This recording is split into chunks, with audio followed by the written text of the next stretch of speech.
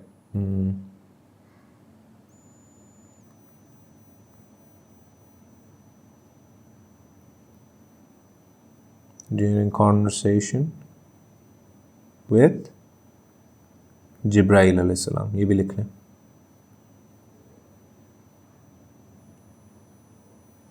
ठीक है जी। And he talks me and I remember what he says. फिर हजरत आयशा का कोट डालेंगे, I saw the revelations coming down upon him in the severest of cold and when that condition was over perspiration ran down his forehead, पसीना आता था बहुत ज्यादा। ठीक है, अच्छा जी। फिर पैराग्राफ नंबर 5, सो 3 और 4, पैराग्राफ नंबर 3 और 4 को आप एंड पे भी लेके जा सकते हो और आप उस वक्त भी एक्सप्लेन कर सकते हो, क्योंकि अब जो चीज़ आ रही है what you need to explain in the answer, now you are suppose to prove, क्योंकि एग्जामिनर ने पूछा कि डिफरेंट टाइम पीरियड पे कैसे आई, उसका जो जवाब है वो ये है कि डिफरेंट टाइम पीरियड्स पे आई according to different situations that the prophet सल्लल्लाहु अलैहि वसल्लम एंड द सहाबा they were going through, the circumstances, upon different circumstances different वही was being revealed, different verses were being revealed, right? And that is divided between Makkan and the Madni time period. So you will cover both time periods accordingly. So paragraph number 5 के अंदर you will mention the Makkan period. You will mention that there are a total of 86 surahs that were revealed during the time in Makkah. And उसकी क्या main features हैं जी? It had a bolder language. It had more information about Tawheed, the life after death, not to do shirk. Because उसके अंदर preach किसकी तरफ हो रहे थे जी? preach ज़्यादातर preach किया जा रहा था ना इस्लाम, प्रॉफिट से preach कर रहे थे to the non-Muslims, to the pagans, to the idol worshippers, ताकि वो ये नसीहत को पकड़ें, उसको understand करें। Alright, let's move ahead। अच्छा, फिर हमने क्या करना है जी, आपने जब मेंशन कर दिया द फीचर्स ऑफ मक्की सूराज भी आपने मेंशन कर दी, फिर आपने एग्जांपल्स देनी है। ठीक है, for example there was a